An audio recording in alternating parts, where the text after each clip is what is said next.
no warning signs that I'm aware of. And it was a revelation that the White House had no intention of making public. President Bush was told in August that Osama bin Laden might be planning an attack involving the hijacking. Could have predicted. Nobody in our government, at least.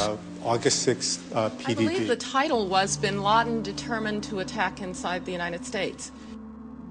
70% of family members' questions were never answered during the 9/11 Commission report. Lee Hamilton and Thomas Keane said they were set up to fail. I mean, I'm a member of the commission. It's a scam. It's absolutely disgusting.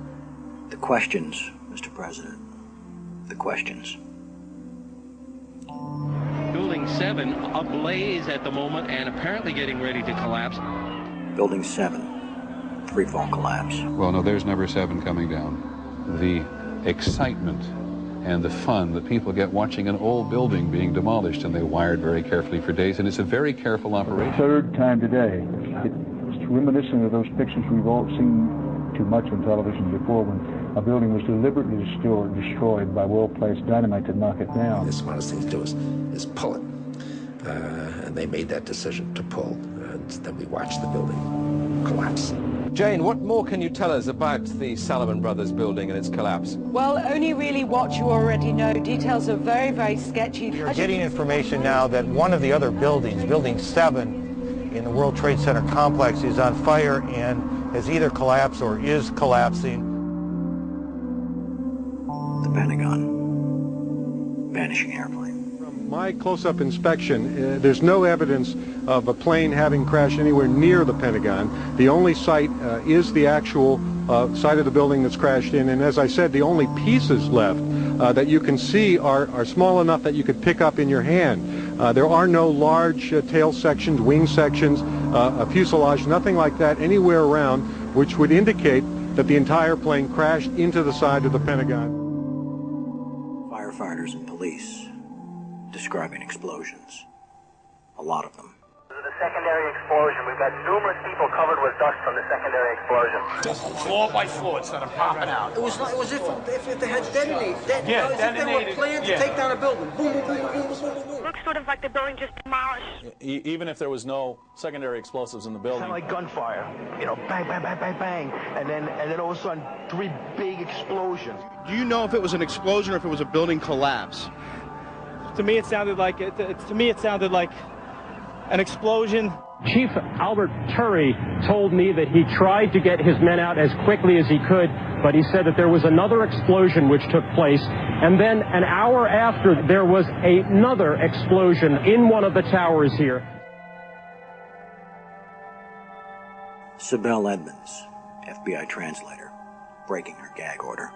All our intimate relationship with Bin Laden and Taliban. We did carry very intimate relationship with these people all the way up to September 11. Bin Laden was spirited into this military hospital in Rawalpindi for kidney dialysis treatment. The military had him surrounded. They were saying that Osama bin Laden had to be watched carefully and looked after. NORAD standing down. Where were the planes?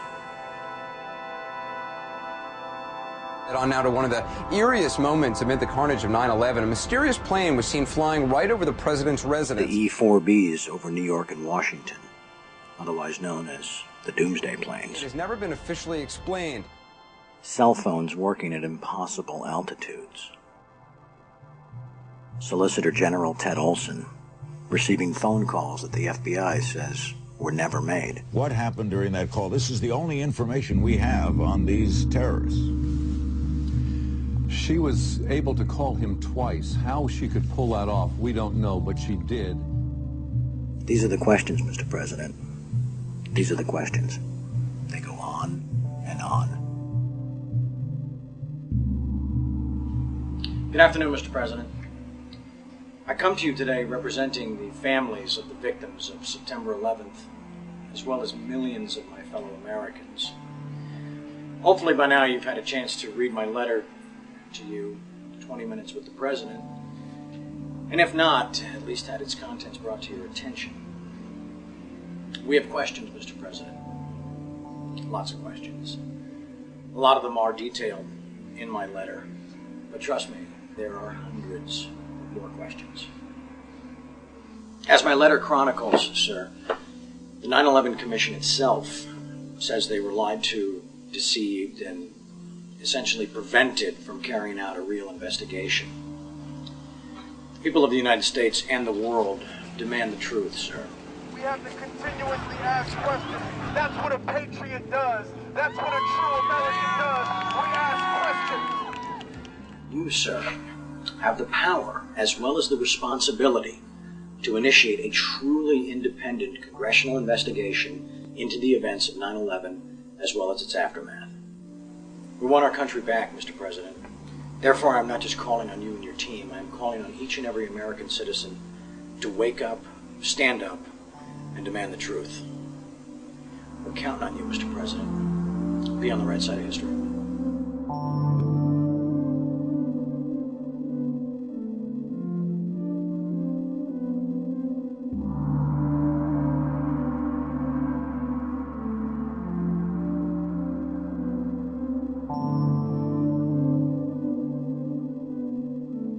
Are you now saying that they weren't asking to block an investigation? An investigation must not interfere with the ongoing efforts to prevent the next attack. Senator Tom Daschle said last week that you called him several times and urged him not to investigate the events of September 11th. Tom's wrong. He has, I think, in this case, let's say a misinterpretation.